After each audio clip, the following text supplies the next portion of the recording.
Bonjour à tous, la semaine a bien commencé. Lundi, un petit quintet qui fait plaisir. Mardi, un petit tiercé dans l'ordre en 6 chevaux.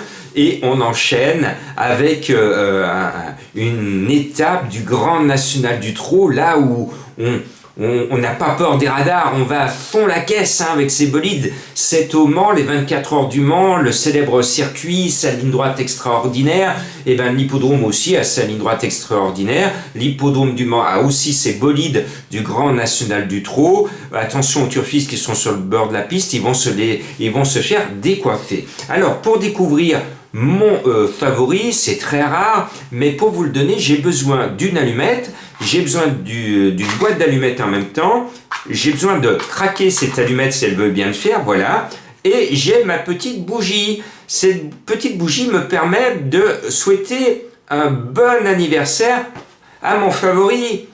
Joyeux anniversaire, Éric Raffin. Joyeux anniversaire, Éric. Joyeux anniversaire, Éric. Et oui, Éric Raffin va fêter son anniversaire et comme cadeau, on lui donne à driver mon favori, Firecracker, le 12. Je craque pour Éric, je craque pour le cheval. Et moi, je pense que même s'il n'est pas super bien placé dans le tableau général du GNT, s'il gagne et s'il fait une grande performance le jour de la finale à Vincennes, il pourrait sur le poteau voler le maillot jaune au leader actuel qui est dans la course. Donc attention à ce 12, je pense qu'il va permettre de faire souffler la bougie à Éric Raffin sur le poteau. Après, on va mettre le favori de Monsieur Madame Tout le Monde, Goût Baroque, le 8, il vient de gagner, il trouve l'engagement de sa vie, tous les feux sont au vert, allez go, go, go pour ce bolide. Et puis, il y en a un autre qui a couru super bien, il a trotté une 11 la dernière fois, et on sent qu'on est sur la montante avec lui, c'est le 10 Héros du Chêne. Héros du Chêne, il me plaît parce qu'il s'est mis en relief dans mes jumelles la dernière fois, et j'adore son driver que je surnomme affectueusement Pépé. Je l'appelle le Pépé parce que ce sont ses initiales, Ploquin. Et je pense que le cheval est en énorme retard de gain par rapport à son ancienne qualité.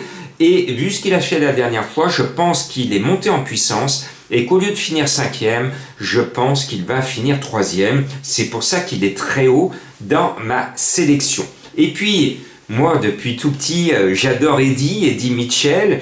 Et depuis très récemment, je m'amourache aussi de Eddie Duvivier, le numéro 1. Qui m'a enthousiasmé la dernière fois. Il a gagné à la rigolade. La forme est là. J'adore ces chevaux qui, au départ, semblent un peu barrés et qui, sur le poteau d'arrivée, sont les meilleurs. Donc, j'adore ce style de chevaux. Il progresse à pas de géant.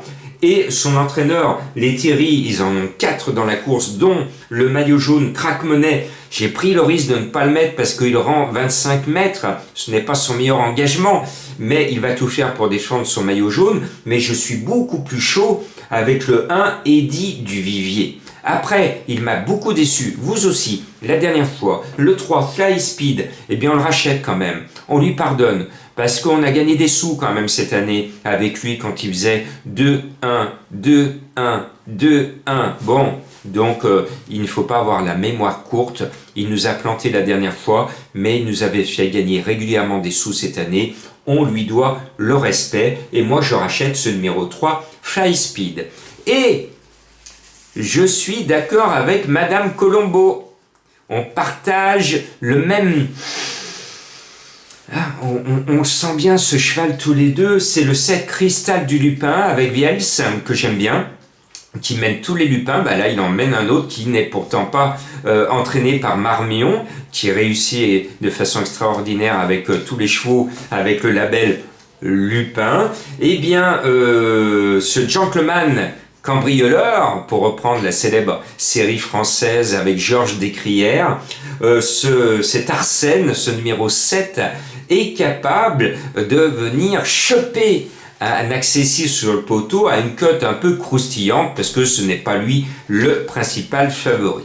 Et puis, si notre ami Franck Nivard n'avait pas été sur le sulky du 2 Fakir mérité, je ne l'aurais pas mis dans ma sélection parce que ce Fakir, la dernière fois, marchait un peu sur des clous et il n'a pas bien couru, il ne m'a pas trop plu. Mais je me dis, pour que Franck Nivard décide quand même de le mener, ça veut dire qu'il y a des bruits de l'entraîneur. L'entraîneur a réussi à le motiver, à mener son cheval. Donc Franck Nivard n'est pas un homme à se tromper à ce point. Donc je mets ce 2 Fakir mérité. Et puis la dernière fois, j'ai eu une indigestion pendant toute la course. Plus je voyais avancer Brillant Madrid, plus je me disais, oh là là, il va être à l'arrivée, Brillant Madrid, il va être à l'arrivée, jusqu'au poteau, il m'a fait souffrir. Je n'ai pas envie de revivre un tel cauchemar, donc je me suis dit, Jean-Marc, cette fois, si tu veux ne pas être mal pendant toute la course et vivre un quintet à peu près sympathique, eh bien, il faut mettre ce numéro 13, Brillant Madrid. Il y en a plein d'autres qui pourraient être dans ma sélection, parce que pour une fois, ce Grand National du Trot est très ouvert, et je pense que ce quintet est peut-être pas aussi facile à trouver, en tout cas pour les 5 bons premiers. Le tiercé, j'ose espérer, sera encore dans ma sélection. Le quintet, c'est plus compliqué. Et oui, tant mieux pour ceux qui aiment toucher de bons rapports. On pourrait avoir une 4e et une 5e place avec des cotes un peu spéculatives. Donc voilà. Merci de me suivre. Merci de me rejoindre un petit peu dans le monde entier. Et j'espère que cette forme de début de semaine va continuer.